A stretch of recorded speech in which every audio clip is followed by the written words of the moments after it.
Repalle city news కు స్వాగతం.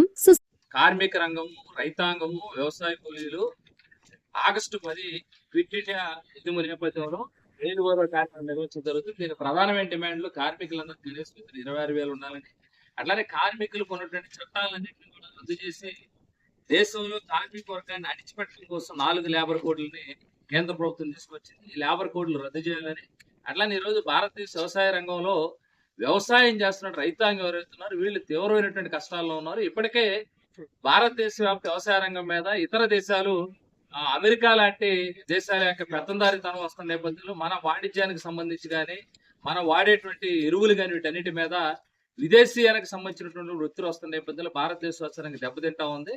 ఈరోజు అందుకనే గతంలో బ్రిటిష్ వాళ్ళకి వ్యతిరేకంగా పోరాటం చేసినట్టు భారతదేశ ప్రజలు ఈ రోజు భారతదేశ వ్యవసాయ రంగాన్ని కాపాడుకోవడానికి, కార్మిక రంగాన్ని రక్షించుకోవడం కోసం ఉమ్మడిగా క్విట్ ఇండియా ఉద్యమం నేపథ్యాన్ని పురస్కరించుకుని ఆగస్టు 10 జైలు బరో కార్యక్రమం కూడా జరిగింది.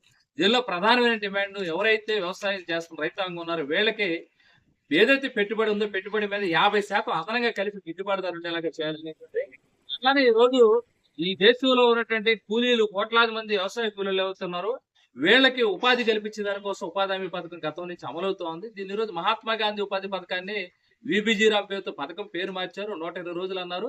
ఇప్పటికీ ఈ రాష్ట్రంలో కానీ దేశంలో కానీ ఈ ఏడాది పనిచేసినటువంటి వాళ్ళకి డబ్బులు పండే పరిస్థితి లేదు. రాబోయే కాలంలో ఈ ఉపాధి హామీ పథకం పేరుకే ఉండిద్ది. అది ఉపాధి హామీ పథకానికి నిధులు కేటాయింపులు ఉండాలి. 600 రూపాయలు రోజు కూలి ఇవ్వాలి ఉపాధి హామీ పథకానికి ద్వారా.